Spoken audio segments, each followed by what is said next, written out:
Public speaking has become a must-have skill for the 21st century. And I, Shagun Agarwal, in this video, I'm going to tell you how public speaking can help you stand out and win in life. So let's go ahead. The superpower of public speaking is extremely important for personal success and for career growth. Look at these three important elements of the advantages of public speaking. Number one, for ideas to be communicated clearly. Number two, for people to be inspired. Number three, for real relationships to be made. One must have the ability to speak with conviction, clarity, and impact, not just in front of one person, but in front of 1,000 people. According to a LinkedIn survey, employers see public speaking as one of the top abilities, and 70% of professionals believe it is essential for job growth. Additionally, the National Association of College and Employers revealed that among the top abilities sought after by employers was good communication, especially public speaking. Besides, multiple studies have shown that people who are good at communication and public speaking skills earn much higher than people who do not have effective public speaking and communication skills. And they also have higher chances of getting promoted inside a company. Suppose if there are 5 people in your team and everyone is pretty much giving the same number of hours and producing the same number of results, but one person has better communication skills than the rest of them. One person has the confidence to speak in front of the entire team and in front of the management. So who do you think will get the promotion? The one person who has amped up his presentation and communication skills, for sure. Well, there are a few rules of public speaking, a few strategies that the best orators and speakers in the world have followed for over years, and it has given proven results to them. So let's take a look at those strategies. These strategies are just 7 in number, but please stay till the end because the 7th one is as important as the first one. And every person is unique in itself. You don't know which strategy will work for you. You do not know which strategy you're weak at. So please stay till the end of the video.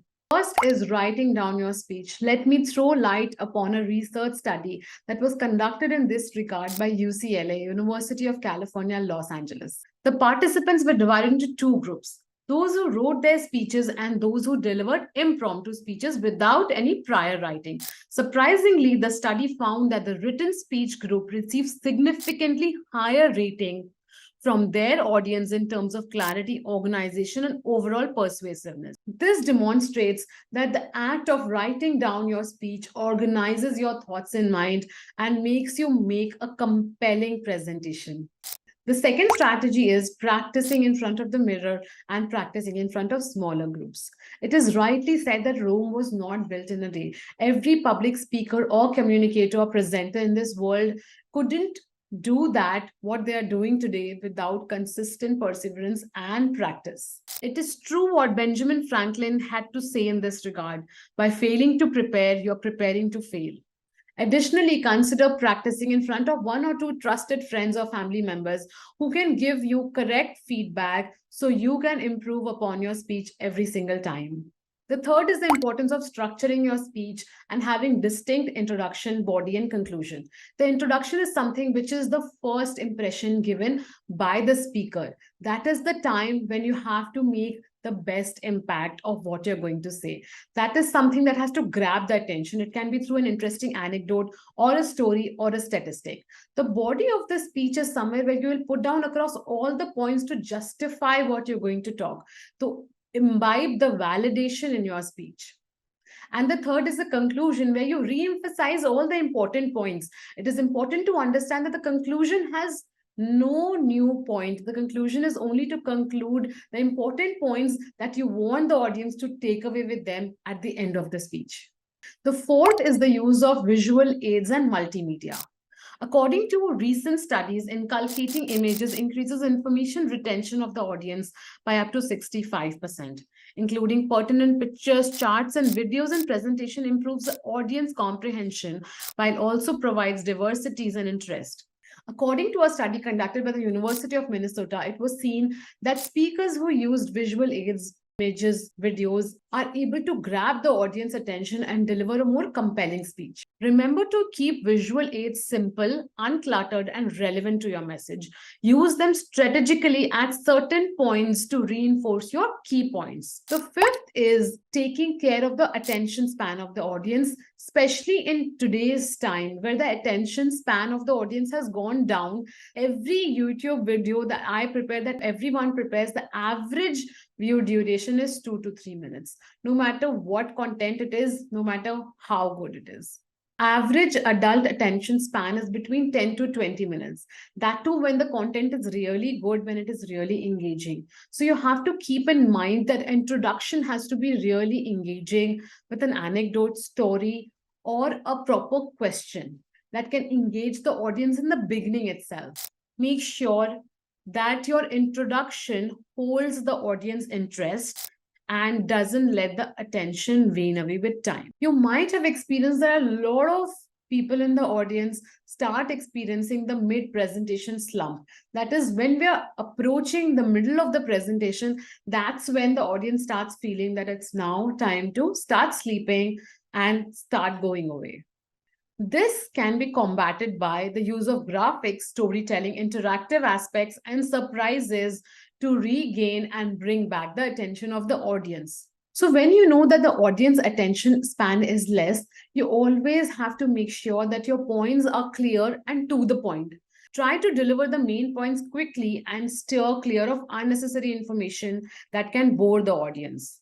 Being direct means getting to the point faster so you can avoid the boring trap. The sixth is adding a variety of delivery techniques, such as voice modulation, the range of speaking styles, gestures, and different movement. If you solely rely on one approach of speaking, your speech might become boring and the audience will lose interest. Instead, what you should focus on is storytelling, humor, rhetorical questions, or vivid example, and create a dynamic and engaging experience for your listeners. So in this video, we saw various research studies that have backed the importance of communication and presentation skills in our everyday life or to grow our career to a different level.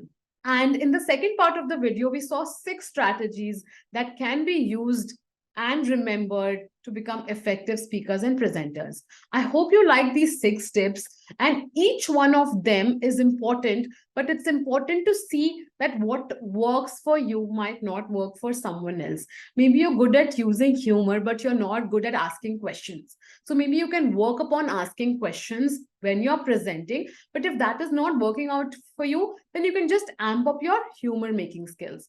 But that's what my point is. It might work for you, it might not work for you, because every person is unique. If you incorporate at least 3 to 4 of these 6 strategies, you will become an effective public speaker. According to a Prezi survey, about 70% of Americans who are working firmly believe that presenting abilities are essential for their job growth. Furthermore, 75% of professionals agree that their trustworthiness and perceived professional competence is heavily impacted by their presentation skill. So in today's work environment, developing presentation skills has become of vital importance. So as backed by research, developing presentation skills can boost your confidence, improve your social life, and establish you as an authoritative voice in your field. Well, I hope you like the contents of this video. And if you want me to prepare more of such videos on public speaking, please do let me know in the comments section. It really helps me to find out the topics that would interest my listeners. Thank you.